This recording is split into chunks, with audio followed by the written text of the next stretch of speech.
E você, como seu pai tinha um dedinho na política, né? Ele tinha uma defesa política e tal. E o Caetano Portugal? Eu também, total.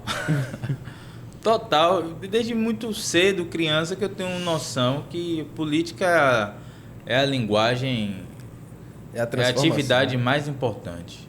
Para mim, é a atividade mais importante, em termos, pelo menos, de responsabilidade. Porque você veja, um cirurgião, um médico, se ele cometer um erro, ele pode matar uma pessoa. Um engenheiro como aquele Sérgio Naia, que fez o Palace 1, 2 e 3 com areia da praia só, não tinha cimento, aí os prédios desabaram, dezenas, centenas de pessoas morreram. Mas um economista como Paulo Guedes, que chega num período de pandemia e corta por meses o auxílio emergencial, que é o recurso mínimo para a pessoa ter a dignidade básica de comer, esse cara manda milhões de pessoas, mata milhões de pessoas, milhares de pessoas de diversas formas. Como agora mesmo o presidente Bolsonaro atrasou a vacinação. O Brasil tem 4% da população mundial e aqui morreram 11% das vítimas fatais por Covid no mundo todo. Então morreu praticamente 3 vezes mais do que a média do mundo no Brasil. E por que isso? O Brasil tem uma tradição, centenária de vacinação. Sim. Há mais de 100 anos que a gente sabe fazer vacina. Tem a Fiocruz, tem o Instituto Butantan e tal. Exemplo de vacinação. Nosso amigo Zé Gotinha. O Zé Gotinha, pois é. A Pfizer queria fazer do Brasil uma espécie de exemplo para o mundo. E começar a vacinação aqui em setembro, não é, de 2020, se eu não me engano, ou 2021, enfim. E o Bolsonaro recusou-se a falar com a Pfizer, a aceitar a proposta. Não respondeu e os dando e-mails. o pior exemplo possível, porque, querendo ou não, o presidente é o maior exemplo que tem da nação. E ele diz até hoje que não se vacinou, né? E diz que a gente tinha que enfrentar a pandemia que nem homem, de peito aberto. Que loucura, velho. E disse que quem tomasse vacina ia virar jacaré. E, enfim.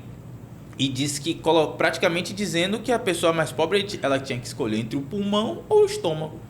Porque ou bem você vai morrer asfixiado de Covid, não é? Se for para a rua sem se vacinar. Ou bem, se você cuidar da sua saúde e ficar dentro de casa, você vai morrer de fome porque não tem renda. Porque recusou-se a dar o auxílio emergencial. Isso foi uma vitória do Congresso Nacional que se impôs a ele e a Paulo Guedes. Depois, Paulo Guedes, se vocês lembram, queria um auxílio de R$250 e o Congresso Nacional foi que estabeleceu esse auxílio de R$600. Então, quer dizer, a política, 680 mil pessoas praticamente morreram por Covid. Mais de 400 mil pessoas poderiam ter sido salvas, poderiam estar aqui agora assistindo, por exemplo, a esse podcast, entendeu? Que foram mortas por irresponsabilidade de um político, o senhor Jair Messias Bolsonaro. Então é uma responsabilidade muito grande, pô. E todos os cidadãos têm um dever de acompanhar a política, de se posicionar em relação a isso, de fazer boas escolhas, porque mexe na nossa vida. Sim.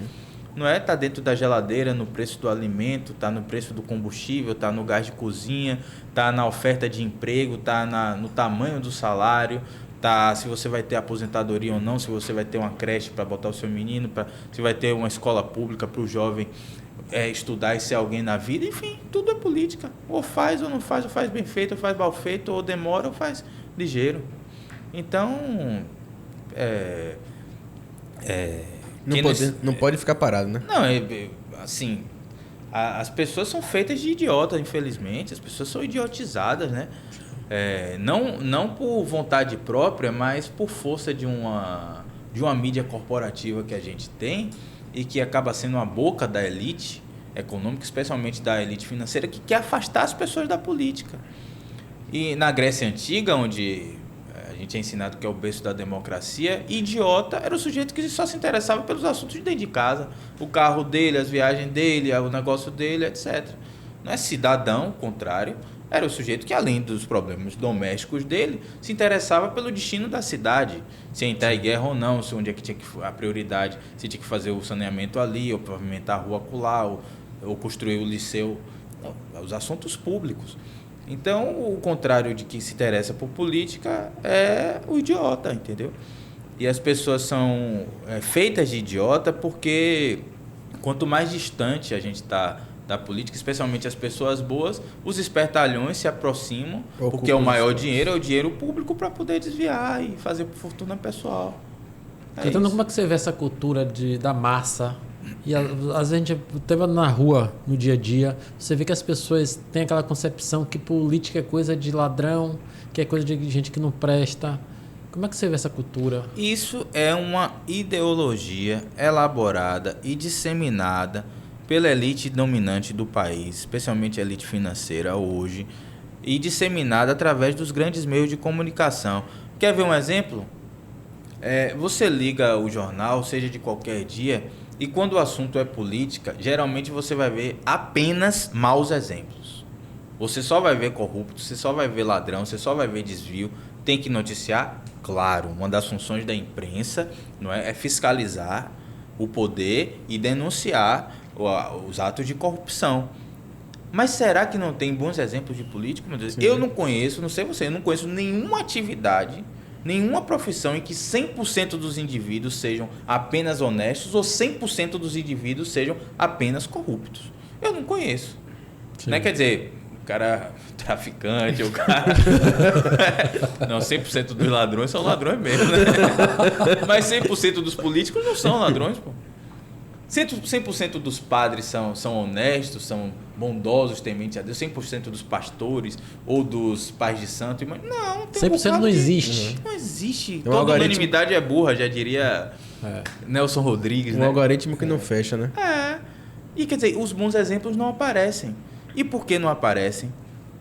Porque cria-se a imagem, tem dois sentidos aí. O primeiro é afastar as pessoas da política, especialmente porque a política é a maior concentração de dinheiro, que é o bolo da riqueza feito com os impostos que são recolhidos pelos governos. E como é que esse bolo vai ser dividido? Não é qual é a fatia ali da educação, a fatia da segurança, a fatia da ciência e tecnologia, a fatia da cultura. Se você for ver o orçamento hoje, essas fatias são migalhas. Mais da metade do bolo vai para os banqueiros, através de juros e dívida, não é? Endividamento. As pessoas aí, 70 milhões de pessoas hoje no Brasil estão com nome sujo no SPC. A taxa Selic vai para 5 milhões de empresas com nome sujo no Serasa. Então são mecanismos, né, de você drenar o recurso público para a fortuna de meia dúzia de bilionários no Brasil. E a gente tem essa desigualdade como produto abissal, em que as 5 pessoas mais ricas têm uma riqueza equivalente a 100 milhões de pessoas mais pobres e de classe média. Então, se as pessoas, a maioria da população, não tem essas informações, e essas informações não vão passar na televisão, e as pessoas não se interessam por saber isso, porque são ensinadas que todo político é ladrão, esse assalto à mão desarmada, ele pode se reproduzir sem que ninguém saiba, no bastidor, ali no canto, entendeu? E a gente morrendo, a gente sendo feito de besta e de idiota. E outra coisa é o seguinte, é para desfocar a verdadeira corrupção. Porque o político, ele na verdade é o corrompido. O político, no esquema da corrupção, é como se ele fosse o aviãozinho do tráfico. Ele não é o dono da boca. Sim, verdade. Não é? O dono da boca é o corruptor. E o corruptor, geralmente, é o grande empresário. Não é? Você vê assim, não tem um político tão rico como, sei lá, um Marcelo Odebrecht. Ele é um instrumento. Né? Não é? O que é bilionário. Dezenas de bilhões de patrimônio, não sei o quê. Você acha que essa prática é uma forma para sufocar aquele da comunidade para não chegar no poder? Também, porque se as pessoas de repente começarem a se interessar por isso, e hoje a maioria das pessoas de certa forma tem acesso à internet, geralmente pelo smartphone, não é? E ali tem uma coisa chamada Google, e você pode buscar informações ativamente como cidadão interessado por conta própria e aprender uma série de coisas que você não vai encontrar na televisão, não vai encontrar no rádio. Entendeu? Alguém de repente pode estar vendo esse podcast nosso aqui passando a pensar diferente a partir da nossa conversa, não é? Sim. Ali no YouTube. Então, se a gente tem uma nação com uma população de cidadãos ativos, esse é o verdadeiro remédio contra a corrupção. Entendeu? É transparência total e o cidadão ativo cobrando o político. Qual o destino que você vai dar o dinheiro do meu imposto? Que eu pago imposto de renda, eu pago IPTU, eu pago imposto sobre tudo que eu compro, entendeu? A minha conta de luz, 40% dela é imposto, a minha conta de celular 40%. E esse dinheiro está indo para onde? Como é que ele volta para mim em termos de benefício? Para mim, para minha comunidade? Aí vai ficar estreito.